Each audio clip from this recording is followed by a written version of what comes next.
Hello दोस्तों, नमस्कार। कैसे हैं आप? उम्मीद करता हूँ कि आप बिल्कुल स्वस्थ होंगे और आपकी पढ़ाई अच्छे से चली रही होगी। तो आज मैं अविनाश सर आपके लिए इंग्लिश में वोकैब का सेशन लेकर के आया हूँ, जो कि क्लास नंबर 7 है और वोकैब नंबर 7 है।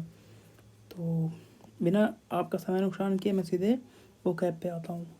तो आज का वोकैब है रिप्रूव। बेसिकली रिप्रूव का अर्थ होता है कि किसी को आप फटकार रहे हो, डांट रहे हो, है ना। लाइक जैसे क्लास टीचर नहीं होते हैं, जब हम छोटे छोटे होते थे, पढ़ते थे, या फिर अभी भी जैसे सर टीचर ने कह दिया कि ये चीज़ मैं कल पूछूंगा, कोई चैप्टर हो गया, कोई सब्जेक्ट हो गया, है ना। वो पता चल रहा है कल आप गए क्लास में तो नहीं बता पा रहे सर के पूछने के बावजूद। घर आए आप जैसे ही घर पहुँचे, बैग वैग फेंक दिया रूम में, पता चल रहा है चल के लड़कों के साथ खेलने, बैट बॉल खेल रहे हैं कभी, है ना, कभी गेम्स खेल रहे हैं मोबाइल्स में, है ना। तो भूल गए आप। पता चल रहा है स्कूल नहीं पहुँचे तो टीचर के द्वारा आपको डांटा जा रहा है, फटकारा जा रहा है, बोला जा रहा है। इवन तो भाई अब आजकल तो भाई बहुत इजी हो गया यार। आजकल टीचर्स लोग मार कहाँ रहे हैं भाई। मार तो हमारे ज़माना में वो होता था भाई। डंडे भाई, डंडे टूट जाते थे मारते मारते टीचर्स के द्वारा। इधर भाई हाथ पे पता चलता था, घर जा कर के हल्दी लगाते थे, इतनी मार पड़ती थी। आजकल के लड़के तो भाई पता ही नहीं क्या चल रहा है। तो आते हैं फिर रिप्रूव पे। तो रिप्रूव का अर्थ होता है फटकारना,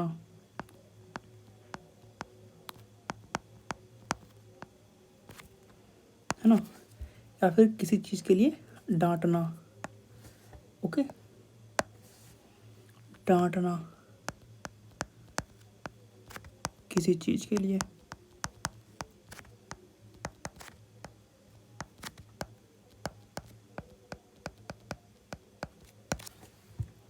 ओके, तो इंग्लिश इसका बस यही हो जाएगा, टू एक्सप्रेस डिसअप्रूवल।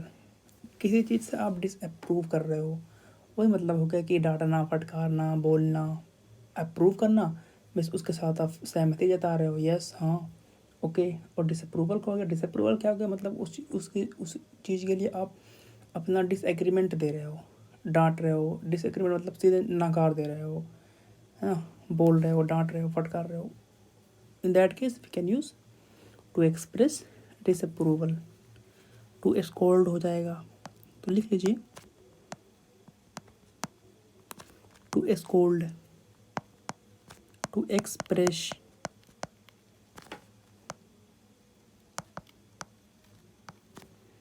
डिसअप्रूवल, है ना। तो आते हैं इसके सिनोनिम पे। समझ में आ रहा है ना आपको अच्छे से? तो इसके सिनोनिम पे आते हैं। पहला इसका सिनोनिम हो जाएगा टू क्रिटिसाइज, है ना। वही हो गया कि बोल रहे हो, डांट रहे हो, क्रिटिसाइज कर रहे हो किसी चीज़ के लिए, है ना। वही मैंने थोड़ी देर पहले समझाया कि क्लास का वही माहौल, कि लड़के गए क्लास में, टीचर्स के द्वारा पूछा जा रहा है आपको क्वेश्चन, आप बता नहीं पा रहे हो, तो टीचर्स के द्वारा आपको क्रिटिसाइज किया जा रहा है ना, डांट रहे हैं वो आपको, एडमोनिश कर रहे हैं। ओके, ये किसका हो जाएगा, एडमोनिश।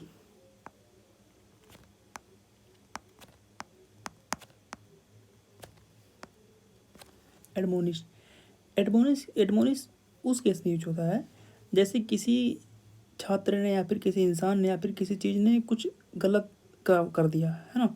गलत का मतलब कि कुछ तोड़ वोड़ दिया, मे बी, है ना।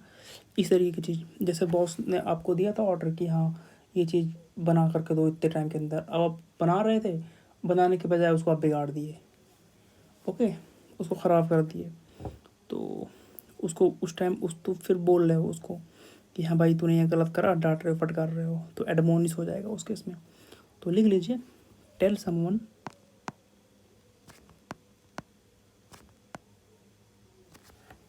That they have done something wrong.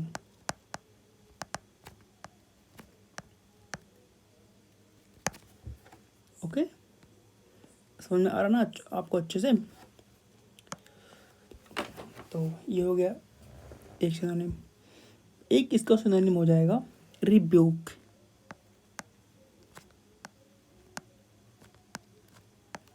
Rebuke rebuke का अर्थ होता है कि बहुत गुस्से से आप किसी को डांट रहे हो, बोल रहे हो, बहुत ही गुस्से से, को अंदर मतलब गुस्सा भरा पड़ा है।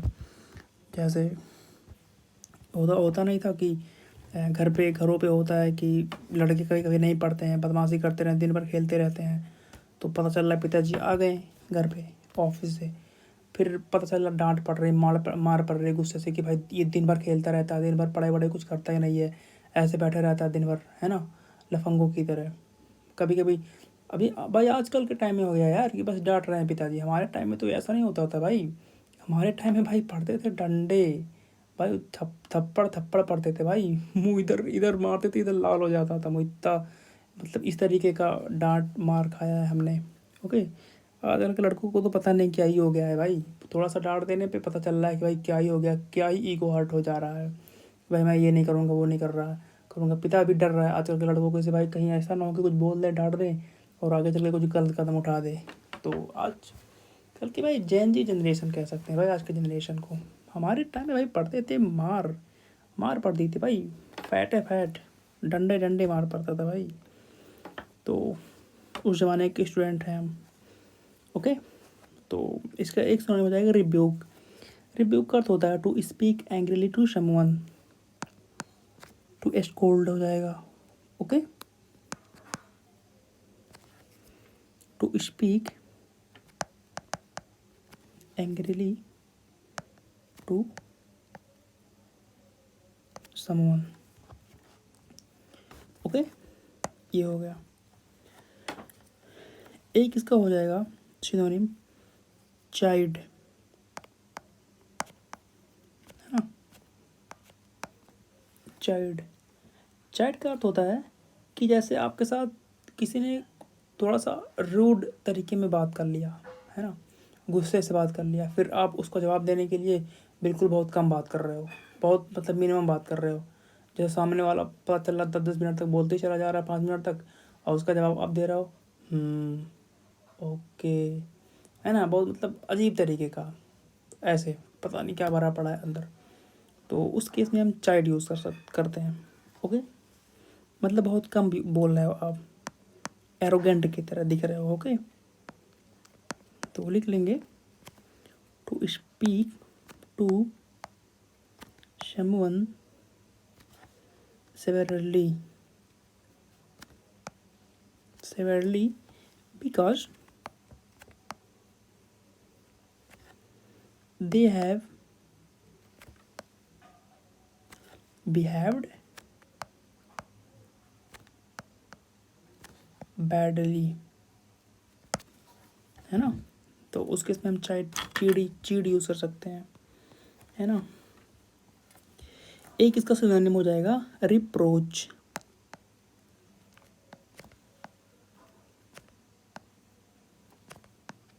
रिप्रोच रिप्रोच का अर्थ होता है किसी को आप क्रिटिसाइज कर रहे हो, तो उस केस में हम रिप्रोच यूज़ कर सकते हैं। स्पेशली जब आप सफल नहीं हो रहे हो लाइफ में, है ना, बहुत सारा समय बिता दिया आपने, तो क्रिटिसाइज किया जा रहा है लोगों के द्वारा, आपसे जो बड़े हैं घर में या फिर और आपके मतलब पड़ोसियों के द्वारा, है ना, क्रिटिसाइज किया जा रहा है आपको, भाई कब तक पढ़ता रहेगा, क्या करता रहेगा, अभी तक पिताजी के पैसे पल रहा है, बढ़ रहा है ना। तो उसके से हम रिप्रोच हो सकते हैं to criticise someone, to criticise someone.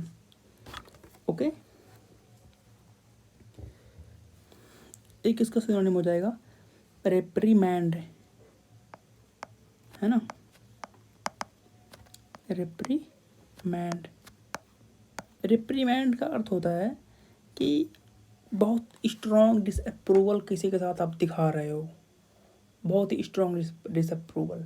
जैसे आपके दोस्त हो गए, सपोज दैट आपने प्लान करा कहीं घूमने जाने के लिए, सपोज दैट शिमला जा रहे हो घूमने दोस्तों के साथ, है ना। तो फिर पता चल रहा है किसी बात को लेकर के आप लोगों के बीच थोड़ा सा वो हो गया, मतलब डिसएग्रीमेंट हो गई थोड़ी सी, है ना, तो कहा सुनी हो गई, तो उस केस में कभी कभी आप होता है कि भाई मैं जाऊँगा तेरे साथ, तेरे को जो करना है कर, तू जा, है ना, बेसिकली इस तरीके से। तो वहाँ पे यूज़ करते हैं रिप्रीमैंड। रिप्रीमैंड का अर्थ होता है to express to someone, to express to someone your strong disapproval of them. Okay, तो ये हो जाएगा।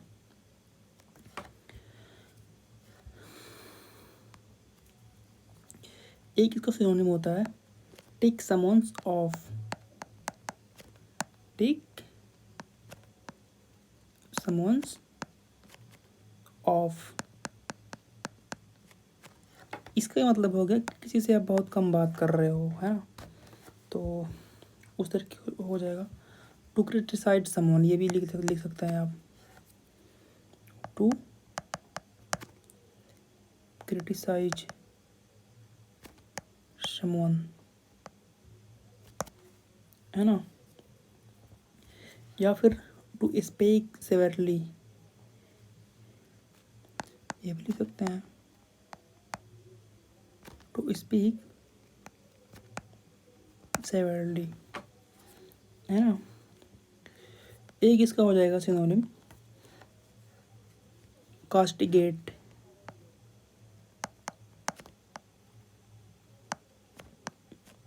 कास्टिगेट।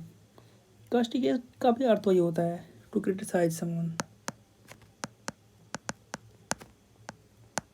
क्रिटिसाइज का मतलब तो आपको समझ में आ ही गया होगा, इतना सारा एग्जाम्पल दे दिया मैंने, है ना, ये हो जाएगा। एक लिख सकते हैं बर्न वंस कार।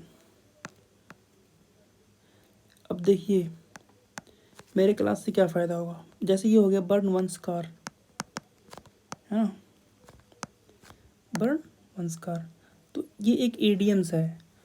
तो ये क्लास करने से आपका एडियम्स एंड फ्रेजेस भी तैयार होता रहेगा, वन वर्ड सब्स्टिट्यूशन भी तैयार होगा, पूरा सिनोनिम तैयार होगा, पूरा एंटोनिम तैयार होगा, सारा पोर्शन, मतलब मैक्सिमम पोर्शन जो इस टाइम एग्जाम में मैक्सिमम पूछ रहा है वो पूरा तैयार होता रहेगा। तो ये बर्ड वंस कार, इसका भी अर्थ होता है to criticise someone.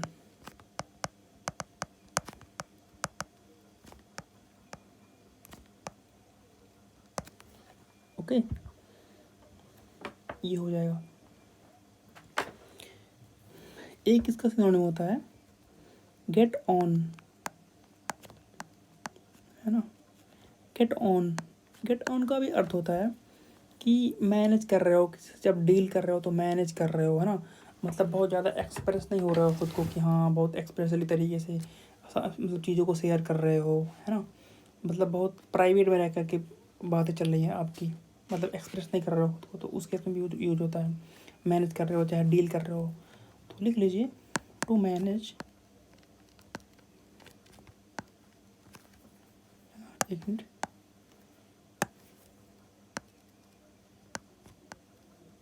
To manage,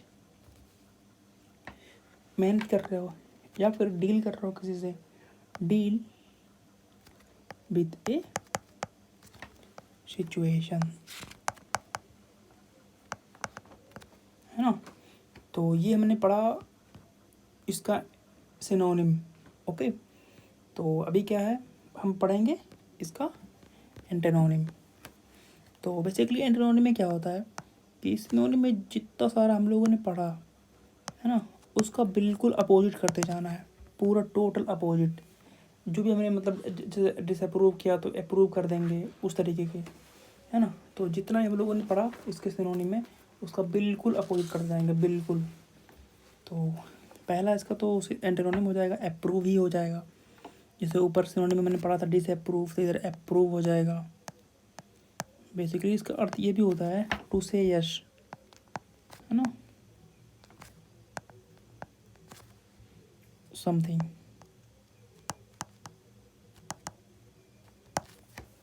okay.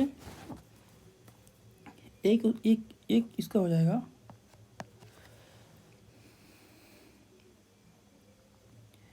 Sanction, है ना, सैंक्शन लिख लीजिए।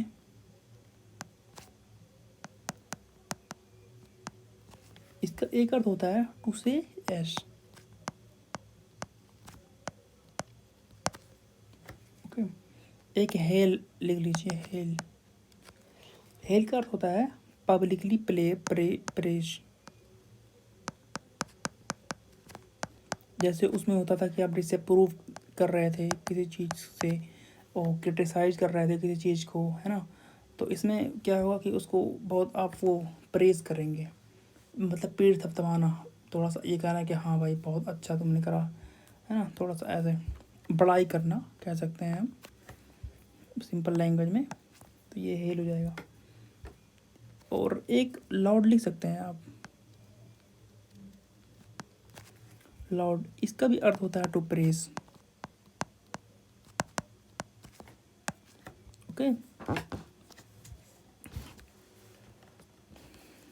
एक इसका एंटोनिम हो जाएगा एक्सटॉल। एक्सटॉल, एक्सटॉल का अर्थ होता है बेसिकली कि किसी को आप बहुत ही ज़्यादा मतलब प्रेज कर रहे हो, बहुत ही ज़्यादा उसका पीठ थपथपा रहे हो, उसके साथ अप्रूवल दिखा रहे हो, है ना। सपोज दैट टीचर्स होते हैं ना कि हाँ क्लास में कभी मतलब होता है कि कोई क्वेश्चंस पूछ लिए बहुत ज़्यादा, है ना, तो एक लड़का होता है कभी कभी कि हाँ सारे क्वेश्चंस का जवाब दे देता है क्लास में, जो सबसे पढ़ने में अच्छा होता है, अव्वल होता है सब सारे लड़कों में। तो टीचर्स के द्वारा उसके लिए अप्रूवल दिखाया जाता है, उसकी पीठ थपथपाई जाती है ना। तो उस केस में हम एक्सटॉल यूज़ कर सकते हैं, ओके, कि मतलब बहुत ही ज़्यादा प्रेज करना उसको। तो वो लिख लीजिए, टू प्रेज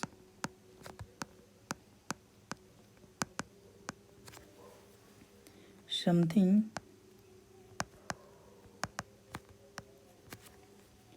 और समवन, है ना, वेरी मच मतलब बहुत सारा।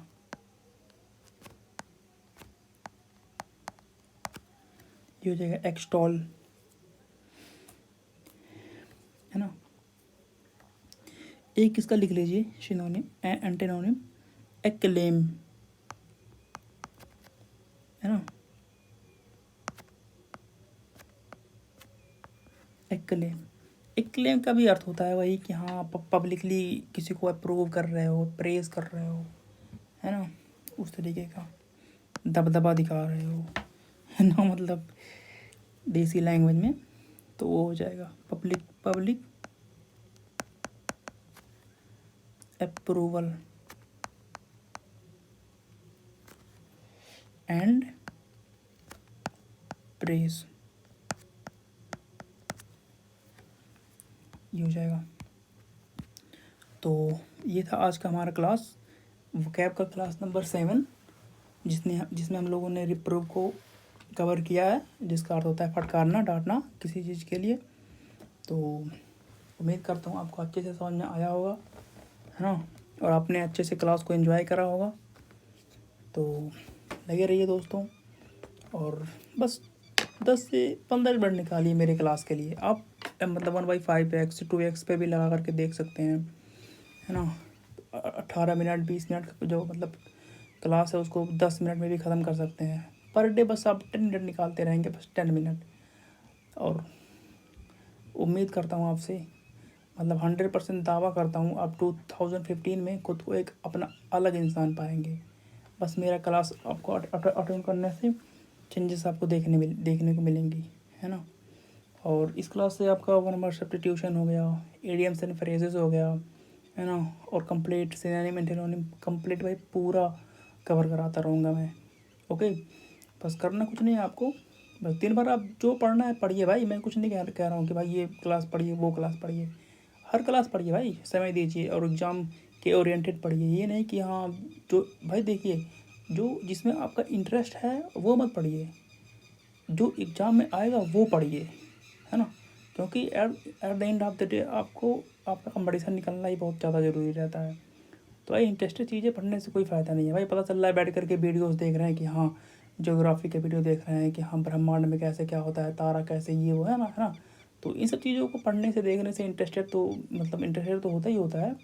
बट क्या है कि भाई वो चीज़ एग्ज़ाम में पूछेंगी तो नहीं, हाँ एग्ज़ाम में तो ही पूछेगा अपना मैथ फिजिक्स, मैथ हो गया, फिर रीजनिंग हो गया, इंग्लिश हो गया, जीके जीएस। तो यही कहना चाहूँगा कि एग्ज़ाम ओरिएंटेड पढ़िए और प्रीवियस ईयर क्वेश्चन पेपर तो भाई ज़रूर कवर करिए, ज़रूर कवर करिए, क्योंकि 60 to 70% क्वेश्चन पूरे एट इजिट प्रीवियस ईयर क्वेश्चन पेपर से ही उठा करके डाल देता है एग्जामिनर, है ना। तो वो कवर करते रहिए और मॉक टेस्ट ज़रूर लगाइए, 1 मॉक टेस्ट। और रात में सोते समय मेरा ये क्लास पर डे अटेम्प्ट करिए 5 से 10 मिनट का, और आप खुद को एक अलग इंसान पाएंगे 2025 में। ओके, तो उम्मीद करता हूँ आपको अच्छे से समझ में आया होगा। फिर मिलते हैं नए वीडियो में, तब तक के लिए धन्यवाद दोस्तों।